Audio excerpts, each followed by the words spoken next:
So for all the majority of my life, I think when I was younger, I had 2015 vision. It deteriorated to 2020. A couple of years ago, my wife made me go to the eye doctor. This year, I finally had to go back because stuff was getting blurry.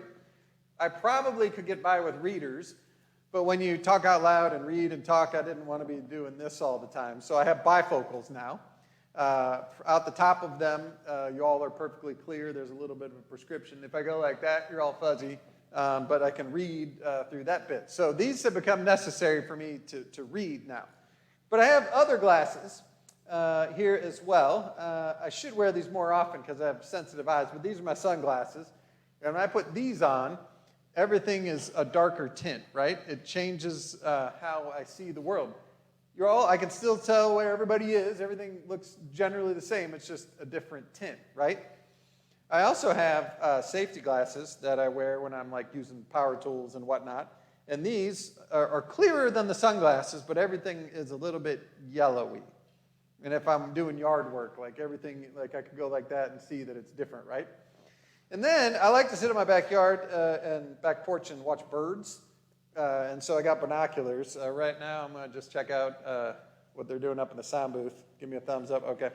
So these, you can focus in and out and see things that are further away. The point being is that each one of these kinds of lenses shapes the way I see the world, right? Some make it clearer. Some just give it a different tint. Some help me to see things that may be far off.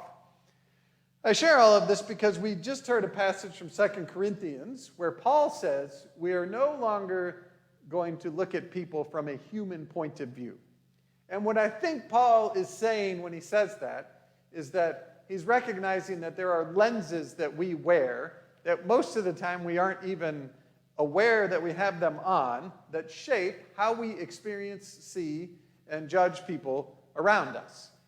Now, we're in 2 Corinthians. If we take a quick detour to the 3rd chapter of Philippians, we can get a sense of how Paul would have explained that to us. In that chapter, Paul sort of gives his credentials as a Hebrew person. So the first thing he says is that he's a circumcised member of the tribe of Benjamin.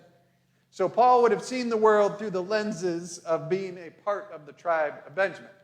Then he says, I'm a Hebrew of Hebrews. So he's got a sense then, in addition to the tribe of Benjamin, that as a Hebrew person, he's like really like one of the best. Then he says he is, with respect to the law, a Pharisee. So we got to add another layer here. And then he says, with respect to zeal, he's a persecutor of the church.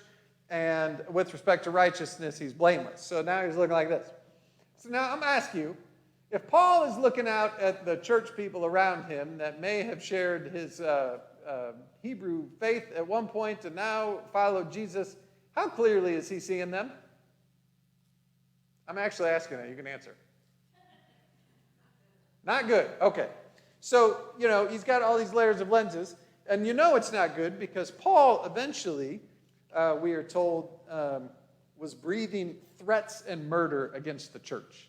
So he looked around at people, and he did not see them as human beings. He saw them as a threat that needed to be contained and eliminated. And he told us in Philippians all of the lenses that he had there. So I then can ask myself, what lenses do I have as I encounter other people? We like to think that we are objective, right? That when we encounter people, we are good at filtering out the things that might influence how we see them. So if I do the same exercise, I come from a very long line of Lutherans. So I could say I'm from the tribe of long-lived Lutheran people. And then I might say I'm an American of Americans. And then I might say I'm a cisgendered heterosexual white male. And then I might say I'm thoroughly suburban. So then I'm back to Paul. So as I'm encountering people that are different than me, by the way, I can't see anything right now. If I'm encountering people that are different than me, how likely is it that I'm seeing them clearly as a human being?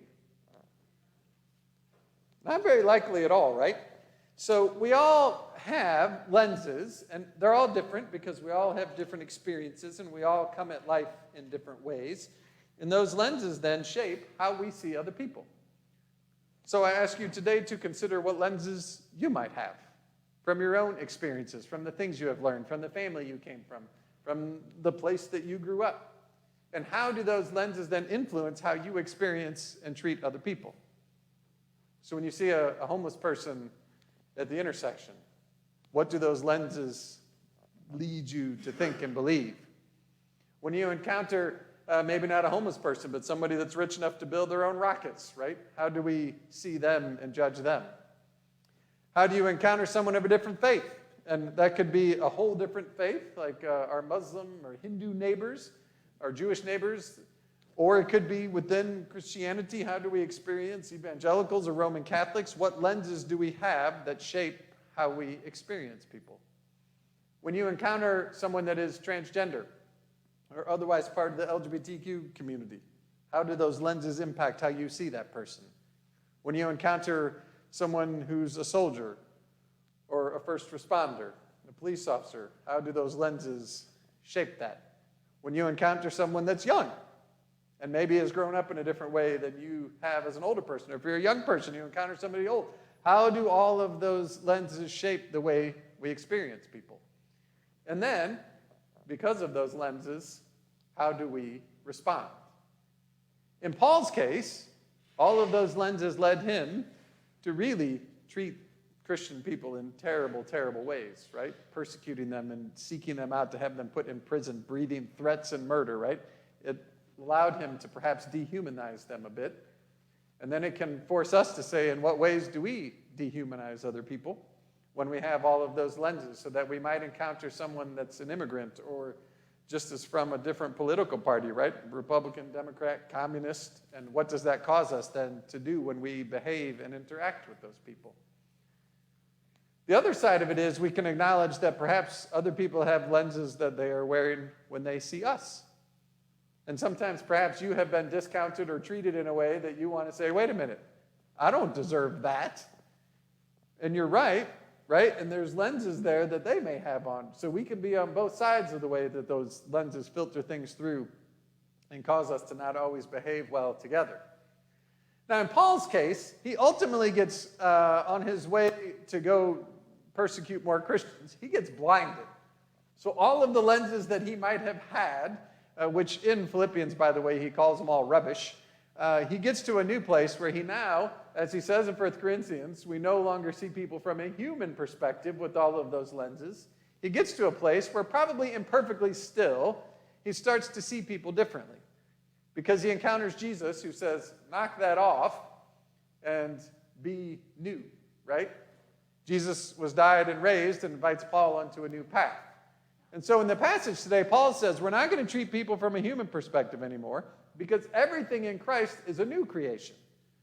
And God has reconciled all that is to Jesus, through Jesus, to God's self.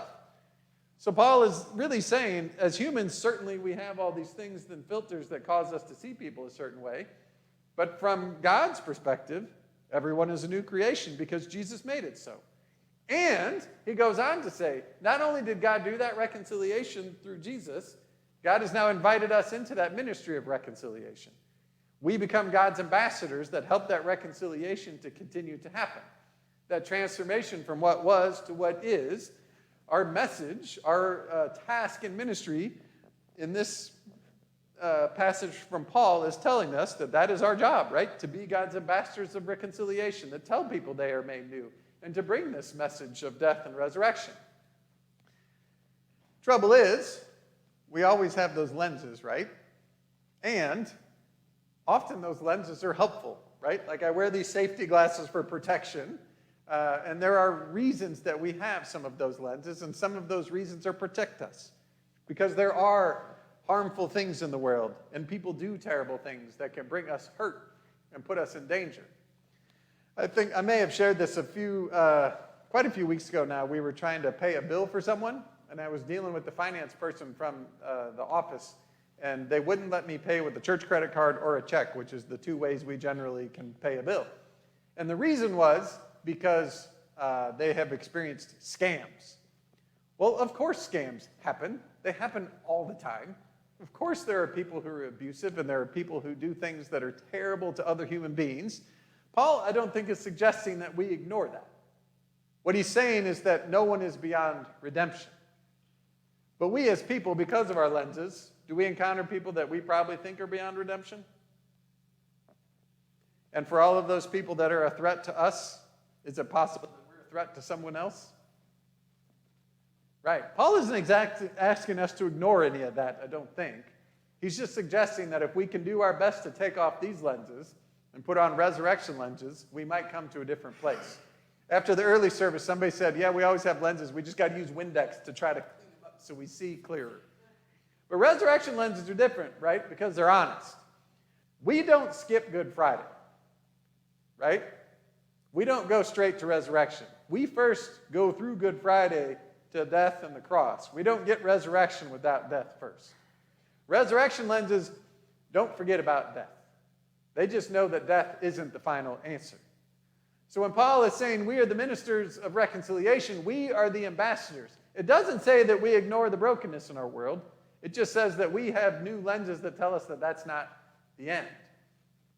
We encounter people and we understand that we have these lenses, but we trust that somehow God is making that person new, even if we can't see it. And God is making us new, even if we're not acting like it. Jesus in the 10th chapter of Matthew said something that I have long struggled with what to do with. He says, you should be wise as serpents and innocent as doves. And I've always kind of wrestled with that, and as I was in this passage this week, it finally made sense to me. Wise as serpents, right?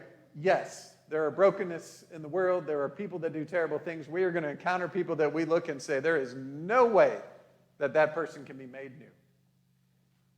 But then we turn around and say, but if God's the one making all this thing happen, which Paul says God is, and if Jesus has reconciled the whole creation, then maybe that's not the end. And if that's not the end, we can still be wise and cautious and careful, but also go with a little bit of hope that God might indeed be up to something that we can't yet see. Each one of these lenses distorts our vision a little bit. You ever tried to look through water? It changes things, right? It bends light. It does all that. These waters of baptism are also like a lens, and they shape the way we go into the world.